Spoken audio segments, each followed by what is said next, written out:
Hi, this is Ken and Michelle Bass. And you're listening to the Resilient Parenting Podcast.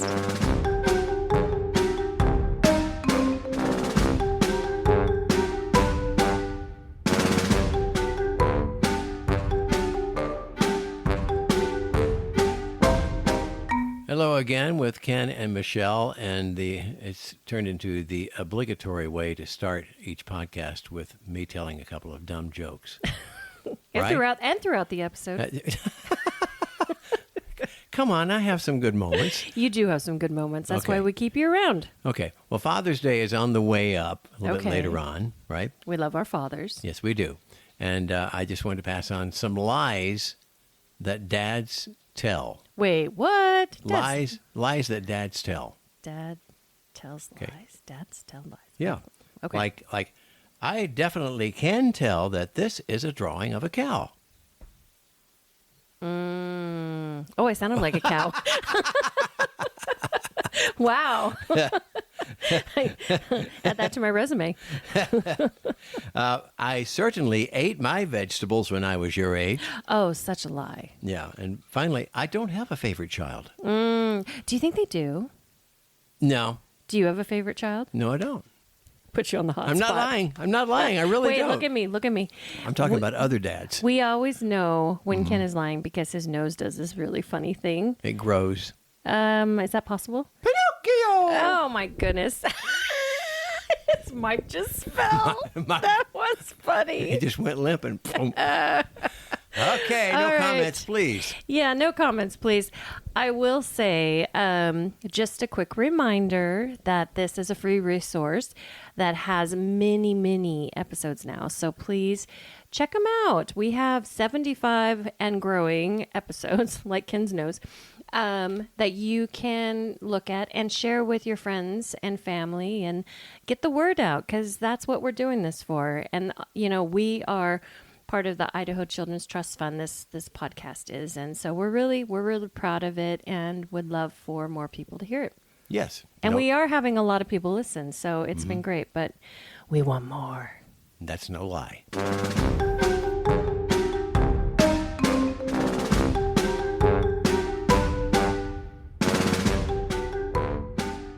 Well, we are joined once again with the lovely Maureen Durning, who is the owner of Butterfly TTT, which means Butterfly Trainings That Transform.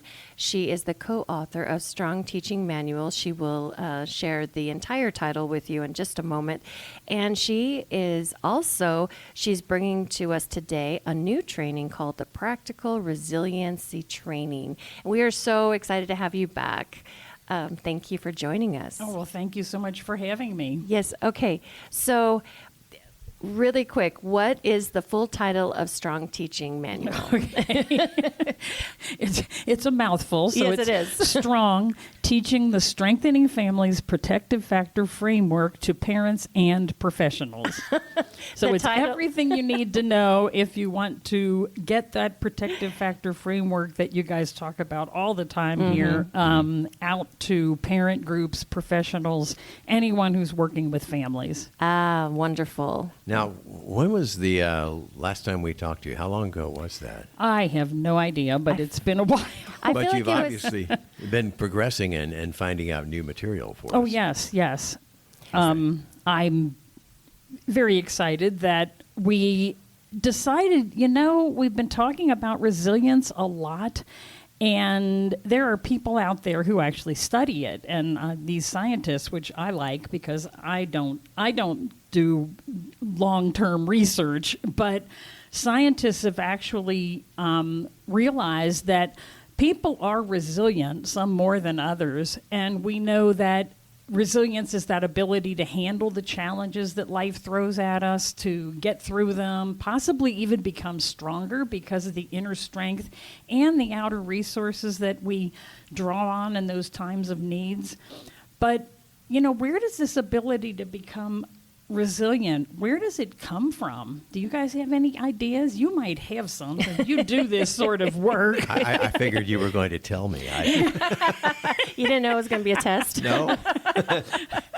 I should have studied. I'm a strict teacher here. Well, you so know, I know that a lot of people, when we've asked, will say it's having things happen, maybe negative, and being able to bounce back. But I'm curious what you have to say. well, these scientists have actually studied, and some people are actually born with stronger resilience genes, their genetic makeup that supports resilience. Specific genes play a role in how the brain handles stress. We've heard of cortisol, which is called the stress gene, and there's others.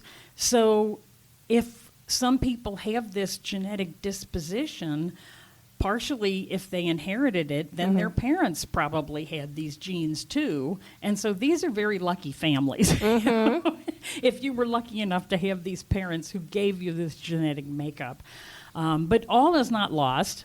Many of us don't have these genes, and we learn to be resilient anyway. So some people also have resilience modeled for them by their parents, by the other adults in their lives.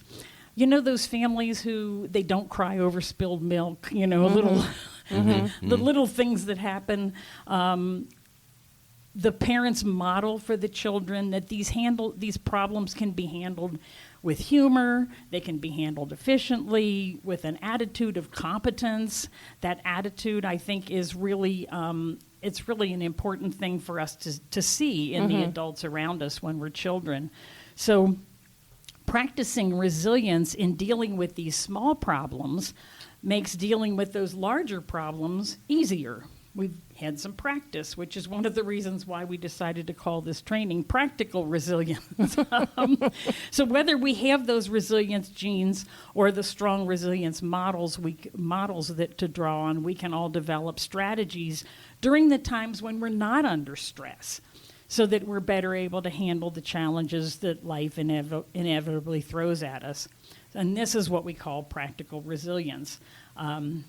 Techniques that we can practice so that we're already skilled when those situations come up that were needed. So I want to ask you two, what's a skill or a talent that you have? Now, don't be modest. What's a skill or a talent that you have? Something you know that you do pretty well.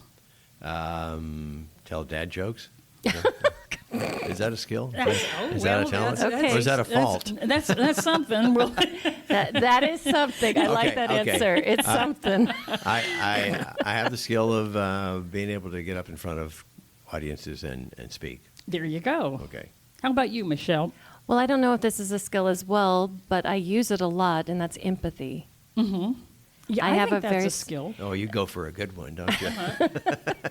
Hey, I just go with what comes in my mind, which is intuitive empathy. Yeah. Yes. So here's a good one for you. So the old joke, the tourist in New York stops and asks a stranger, "How do I get to Carnegie Hall?" What's the answer? Practice. Yes, practice. I knew you'd know the answer to that. It's a skill.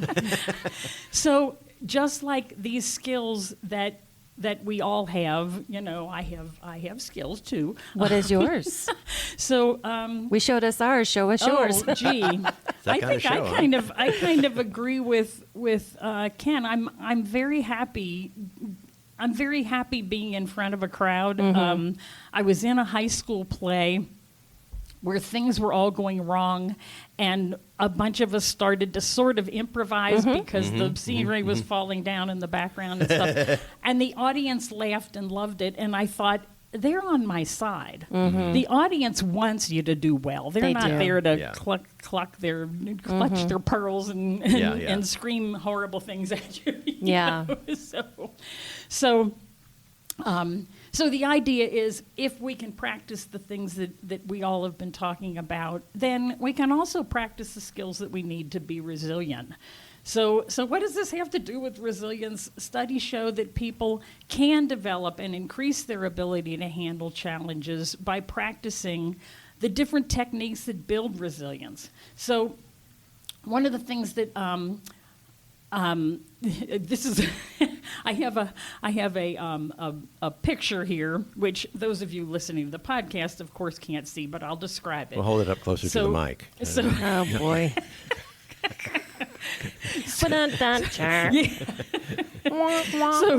so Stephen Covey, he wrote Yeah. 7 Habits of Highly Effective People. He also wrote a wonderful book called First Things First, where he looks at the disconnect, the way we typically spend our time, and what is actually important to us. So he introduces a simple organizing process called Quadrant 2, which helps us to shift our focus from urgency to importance. So I'll okay. describe what this little, I'll hold it up so they can see it, but I'll describe what this little grid looks like. So imagine there's 4 blocks, 2 on the top and 2 underneath. The ones on the top, there's the first column says urgent and the second column says not urgent. And then going down the side, at the top row says important and the bottom row says not important. Okay. Okay. So, quadrant 1 then is things that are urgent and important. So think in your life, right now, if a fire alarm went off in this building, we would stop what we were doing and jump up because it's both urgent and important. Right. Any pressing problems, any time when you're on a deadline and that thing is due in the next 3 minutes and you haven't started it yet, Yeah. these are things that are. Some people like it there. People working in an emergency room, firefighters. Some people like being in that space. Adrenaline junkies. Yeah. Of which I am not. Yes. Quadrant 2, then, is things that are important but not urgent. This is the quadrant of relaxing, of planning, of having time to prepare things, of building relationships, of having long-term goal setting. It's when you have that project and you don't procrastinate, so you have it done the day before, the week before. If you're in quadrant 2 and you procrastinate, then suddenly things get shoved into quadrant 1. Right. So then quadrant 3 is underneath quadrant 1. So these are things that are urgent and not important. And it's like, what can be urgent and not important? So your cell phone is dinging away at you. You feel like it's urgent. I've got to get to that phone. Interruptions if you're in an office and you've got that horrible coworker who jumps into your office every 3 minutes asking you to do something that you have no idea. It's not important to you. It's only important to them. A lot of meetings. When people come out of meetings nowadays and say, well, that meeting could have been an email. Yes, I hear that a lot. Not for my work, though. So those are the things that are urgent and not important. Then quadrant 4 is not urgent, not important. This is just sort of the quadrant of fun. It can be. The negative side of it is it can be time wasters. It can be spending all day on looking at social media. It can be looking at excessive screen things. But I kind of think of it as sort of fun. Yeah. Right. Sometimes we need that space to not have to think Yeah. and just kind of zone out for a bit. So looking at the quadrants from the perspective of our day-to-day activities, let's now look at it from the viewpoint of being a parent. Okay. So what are some of the typical parenting activities for each quadrant? So what are some things that are both urgent and important from the point of view of being a parent? If a child was running towards the road, Yes. that would be Yeah. urgent. You would have to do something immediately. Yes. If they were bleeding, they just got hurt themselves. Yeah, they're bleeding, or their diaper has a blowout, or Yes.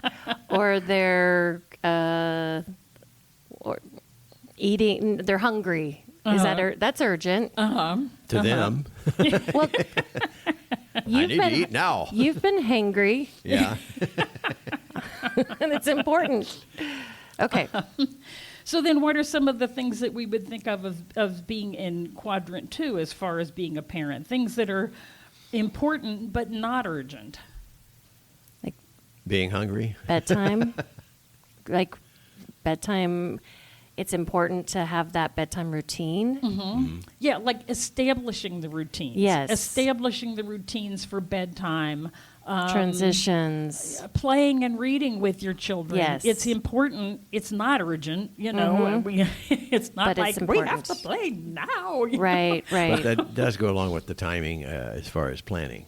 Yes. Yeah, that's what Yeah, it's. yeah. Yeah. Yes. And then the bigger picture things, you know, helping your older children with homework, encouraging friendships, maintaining connections with the friends that you have so that you are feeling more resilient. This goes along with all of those protective factors that you talk about all the time on this podcast, which I'm so thrilled about because that's my wheelhouse, the protective factors.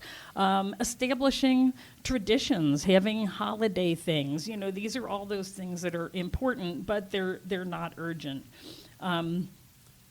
So now, as far as being a parent, thinking about things that are urgent but not important, this is that quadrant 3. One of the things that I think is that's where sometimes the perfectionism that some people have, I think of it as the Martha Stewart quadrant. I like Martha Stewart, but is it really, it might feel urgent that your child needs cupcakes for the holiday party, but do you need to hand cook and decorate 75 beautiful cupcakes? You know, how important is I it? see what you're you saying. know, how important is it? It's kind of like the holidays where we've talked about this in previous episodes, where it's like you spend so much time trying to make everything perfect that you don't actually spend time Yeah. with the family that you're doing all of this for. Yeah. What Yeah. about like under that, would it be if your kid has chores, but they're doing something that's kind of fun or connecting with you, but you're like, you have to do it like this or you have to do it now? Would that be under where you make it Yeah. urgent, but it's actually not? Yeah, something? I think so. You know, I'm having a flashback. My grown children now talk about when they were little. I used the phrase all the time, "Oh, for special treat." We would have these rules, and then for special treat, we wouldn't follow them. Oh, wow. Oh, I like that. They said, "We had a lot of special treats." I said, "Yeah, that's why we never got anything done." So sometimes as a parent, it's, I'll just use the word, being very anal about something. You may be that way, stuck in that yourself. I know I have been that way many times. Michelle's going to nod and say, yeah. Yeah, but that affects how you're making this more important than it should be. Right? Yeah. Yeah. He If gets something is hyper really- focused on Yeah. doing certain things that aren't as urgent as he makes it be, Yeah. but then he misses Misses the moment, opportunities. yeah. Yeah, something. How important is it? You know, if you're thinking about, oh my goodness, I don't have the right thing to wear to the family picnic or something, and it's like, who cares? You know? Just you. Yeah, just you. Nobody else is going to care. So you know, thinking that I have to urgently run to the store to buy the perfect little dress for my 2-year-old, nobody else is going to care. So Right. it's urgent, but it may not be important. And then quadrant 4, things that are not urgent, not important when it comes to being a parent, just fun, you know. The Yeah. time when you're wasting time with the kids or the kids are wasting time. And it's very easy to think of that as, well, it really is important. Those things in quadrant 4, if they're done intentionally, like intentional fun, then that is important. And you kind of boost it up to quadrant 2. I kind of think of it just based on what you've shared, when you have some times where you're all in your own little zones. Like everyone needs a break sometimes from each other, even. So you don't have to always be connected, because sometimes our youngest will say, I've peopled out. And so we all just kind of zone out for a bit. But then we need that to be able to recharge, to come back together. So that could fit in that, right? Yeah. Okay. Yeah. There's I think of quadrant 2 sort of as being an intentional thing too. You know, so if you intentionally know that everybody needs a break, and it's really not urgent, not important. It really is important. So, Yeah, exactly. when I think about, and this would be something for all of you at home listening to this podcast, is to think about as a parent, what quadrant are you in the most often? Do you often find yourself in quadrant 1 because you haven't planned, you've forgotten to buy the diapers, so the baby's having the blowout and you don't have anything? And what changes can you make in your life to be in quadrant 2 more often? And all of these things, I think being in quadrant 2 really helps us to build all those other protective factors that we talk about a lot on this podcast. So I'm hoping everybody can think of some ways to be in quadrant 2 more often. So if we have time, Yeah, we I have would time. also, okay, great. We have another activity that we call I Have, I Am, I Can. We know, and those scientists know, that building resilience can actually begin at birth. Promoting a positive outlook, talking about the future, encouraging dreams, and making plans, they all support a healthy sense of the present and future self.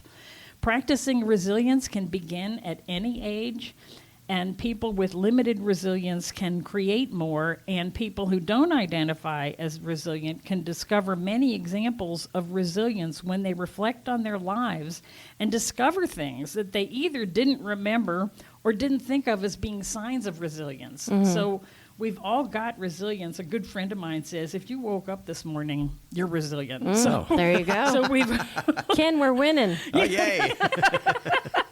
We even I can- brushed our teeth. I can attest they're here, they're awake, and they look like they brushed their teeth. Hopefully it's more than just looking. So the idea for this training, and it's sort of a fun, I don't want to call it a poem because that scares people, but it's a sort of a poem, this I Have, I Am, I Can, was developed by a wonderful woman named Edith Grothberg, PhD, of the International Resilience Project, in a paper that was titled A Guide to Promoting Resilience in Children, Strengthening the Human Spirit. So there are common crises that we all face. There's big, huge global crises. There's family crises. There's all of those adverse childhood experiences that we've talked about here. Right.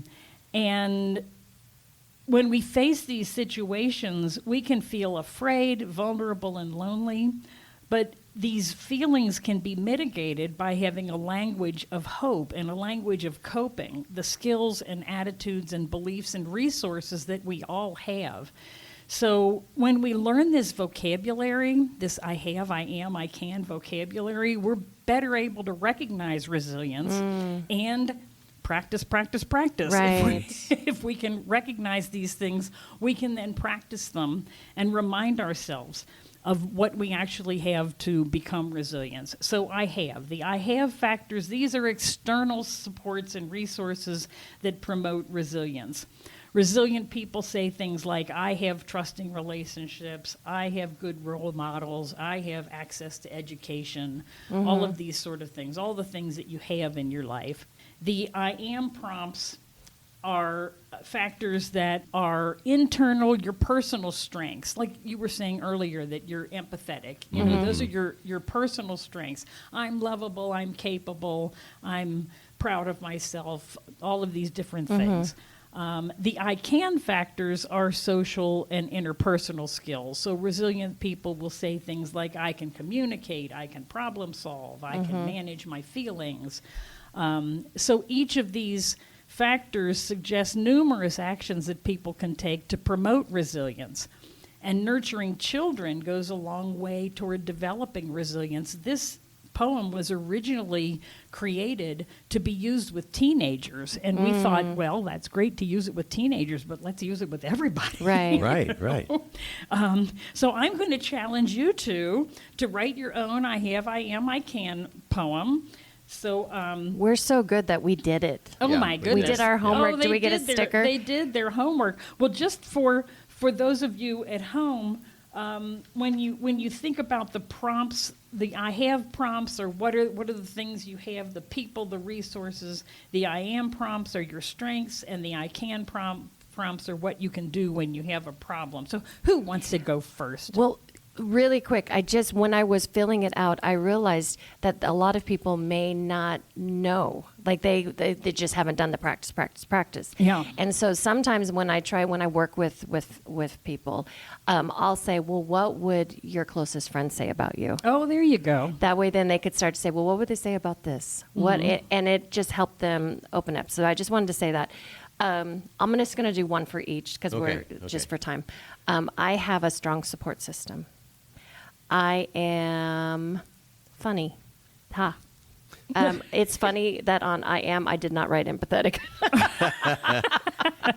The closest thing I wrote was compassionate. And I can learn new things. There you go. Okay. I have the love of my family and a home. I am lucky to be able to say this. And I can learn and grow, even at my age, and still touch my toes. There you go. There you go. Without bending your knees? Yes. Wow, I can't even do that. Several tries, but I get there. And I'm with you every day. It's like every day. So it's really fun to do this as a group. Sometimes when we've done it with parent groups, we'll give them a pretty paper and people will draw pictures on it, and it's really wonderful to share it. The thing that I love about this is that as you get in the habit of doing it, it can get both deeper and sillier. Like I'm thinking, if I was writing one this morning, I've been doing a lot of stuff in the yard, and I'm thinking I would say I have dirt and sun in my backyard. I can plant some flowers.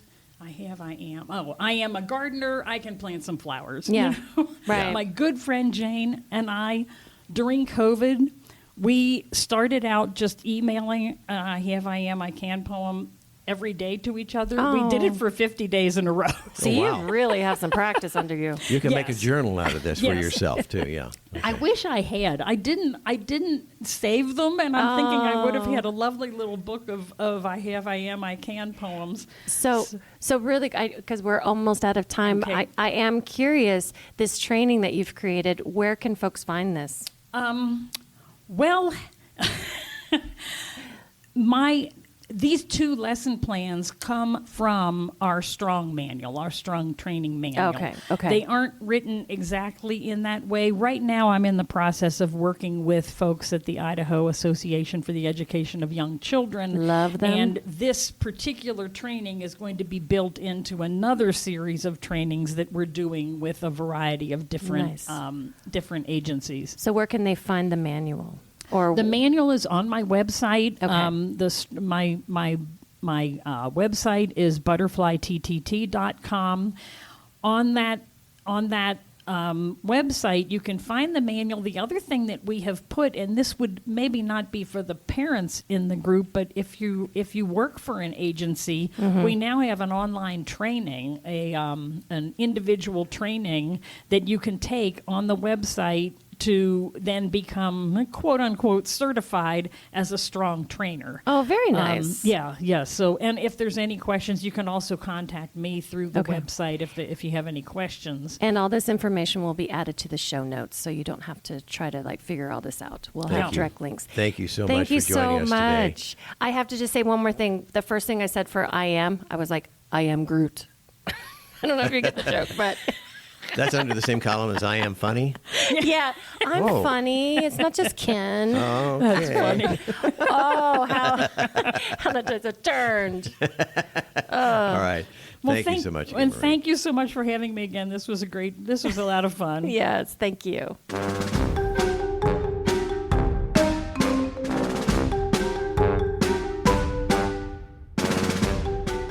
This podcast is brought to you by the Idaho Children's Trust Fund.